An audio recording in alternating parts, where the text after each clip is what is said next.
Oo, kasi ano eh, tinawagan ko siya, hindi naman ano eh. Ano nyo rito? Ay, hindi nyo i-accept talaga yung ano? Hindi nyo accept?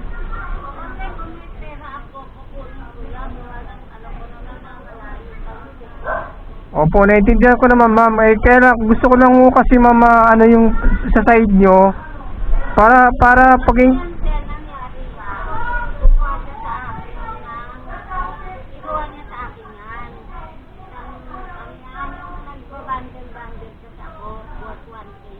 Hmm.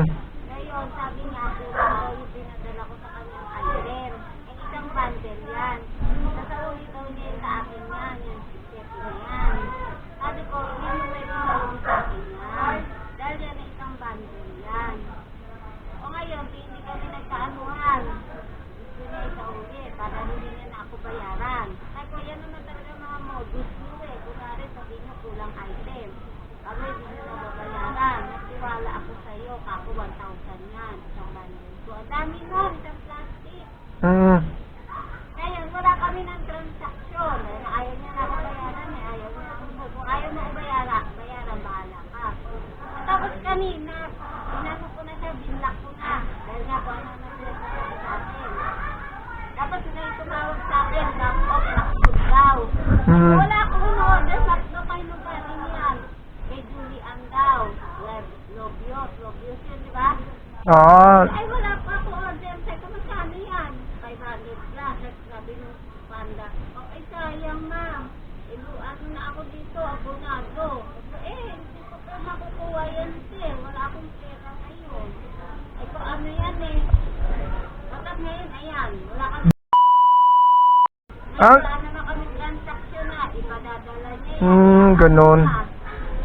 Eh, ano naman kasi ma'am, sa akin naman wala naman akong inabono diyan. Ay kaya lang merong items na pinadala sa akin. So, ang mangyayari ho niyan, hindi ko man ho pwedeng ibalik to sa kanya nang walang hindi siya nakikipag-usap sa akin kung tinatawagan ko, ayaw sagutin. Ganon. So, paano ho yung items? Dadalhin ko yan, ma'am.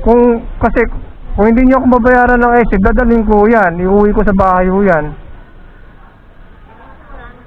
Oo, di ba? Yun nga ho.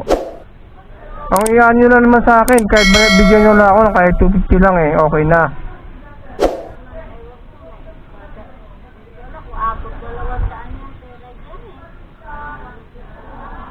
Kasi nakatuloy nyo sa akin, naabala na rin ho ako. Kanina pa ako dito, ma'am. Eh sa akin lang inaano ko kayo. Kasi sayang yung items mo sa akin. Kung iuwi ko yan, wala din problema. Kasi pwede ko ibenta ko yan. Eh sa akin pwede nyo akong bigyan ng kahit 250 lang ma'am.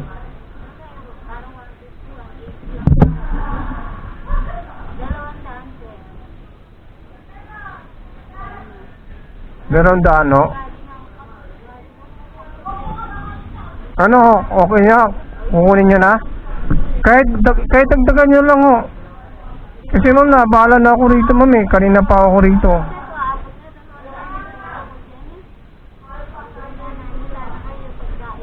Kasi ma'am, sa isip kasi ma'am, talo pa ako eh.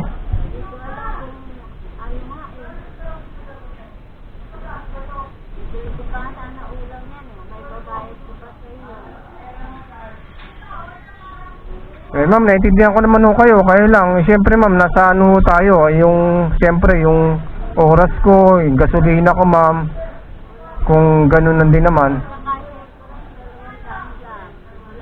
Kahit dagdagan nyo na lang ma'am, kasi ma'am, kulang pa ho tayo ng ano yun. Hindi na nga ako nang humingi sa inyo ng abala ng ano eh.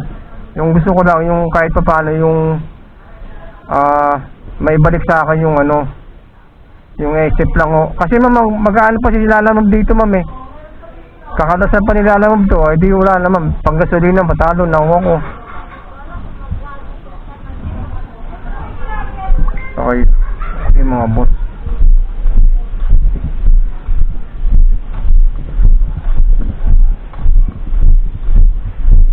Kunin natin ang item mga boss kahit pa paano eh.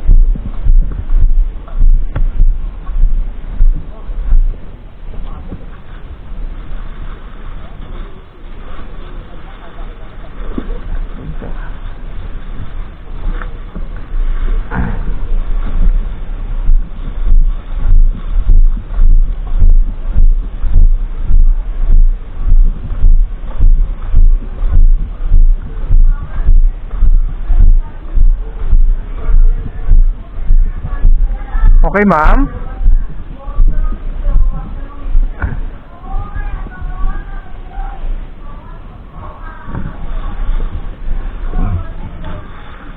Okay. Ayan o, mga boss o.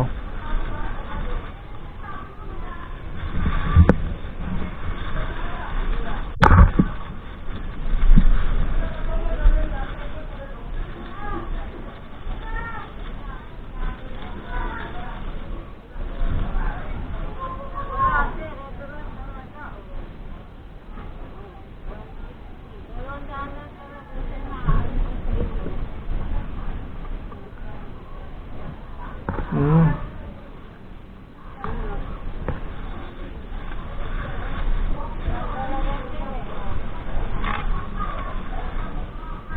Pero binayaran kayo ng 1,000 yan, ma'am. Hindi ako binayaran niya.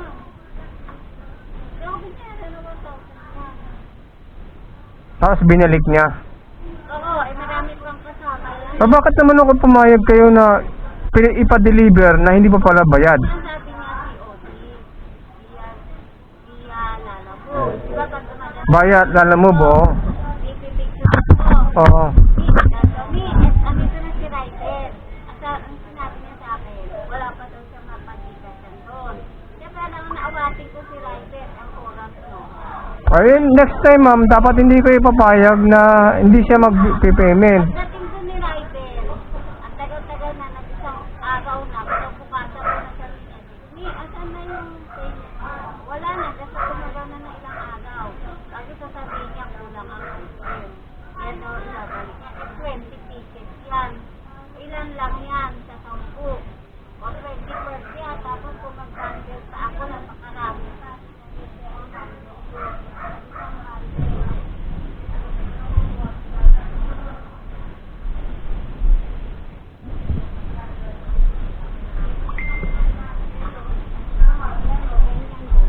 Halo-halo yan.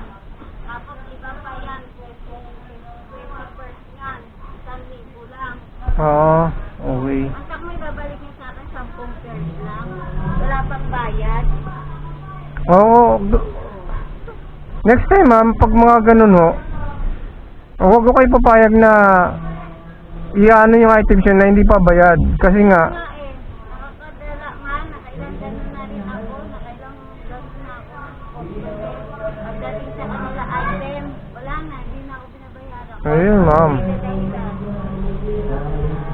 But, Kanina naawa ako dun sa banda.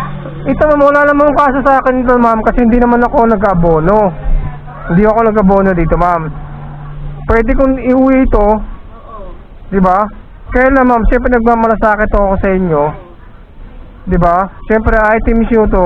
Siyempre, pangit naman na ano. Kaya lang, yung inihingi ko naman sa akin, ma'am, yung ano naman, ma'am, yung siyempre, yung abala ko, yung gasolina ko, yung ano naman. Sana maintindihan nyo naman ako.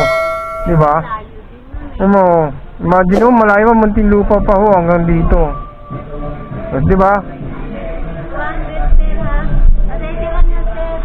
Hindi, sige ma'am, okay lang ho. Hindi na ako binayaran niya, 1,000. Hindi ko alam ho. Hindi binayaran ako. Sir.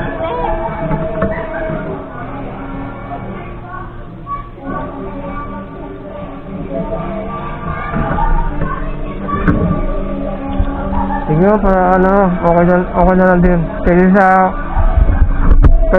Kaysa naman sa mano ako. Di ba? Sana man lang kung ano, binalik niya sana lahat. Di ba? Hindi ko na alam ma'am yung ano ma'am eh. Binalik sana. Pero kung sabi nyo nga kamo scammer eh, di, wala na. Masamang, hindi niya na maiisip yun, masamang ano na ho yun. Siguro yan yung mga hindi niya na lang naibenta. Okay na ho to? Opo. Oh, sige ma'am, okay na. Thank you sir ha. Sige ma'am. Okay na ho to. Okay ma'am, okay. So, okay lang ho. Basta ganun na lang ma'am, next time ho, pag mga ganyan sitwasyon, huwag ho kayong magpapaano na hindi pa bayad yung items nyo. Kailangan siguraduhin nyo na na-reset na. Marami na palang beses yun eh. Dapat ma'am, naano na kayo eh. Sige ma'am, okay lang. Sige, pasensya na rin sa pangungulit ko sa inyo. Yung McDo, sana nga po, ako may pera. Yung McDo, Yun eh. kawawa talaga yun kasi nabunuhan niya yun. Tesla? Okay, sa akin, walang problema kasi hindi ko nabunuhan niya. Wala akong perang nilabas dyan. Kaya lang naisip ko, iano ko kayo kasi nga, baka, siyempre, ano yun eh, kailangan nyo, baka mamaya eh, di ba, na kailangan yung, nahiya lang kayo. Yun yung iniisip ko, kasi sa iuwi ko yan. Sa akin, walang problema yan. Pwede akong kumita dyan. Benta ko nga lang ng 50 yan, ang bilis niyan. Di ba, ma'am? Okay, salamat din po. Pasensya na rin, ha? Okay po. Sige po. Alright, mga boss. Nakasettle na natin yung problem. Okay po, sir.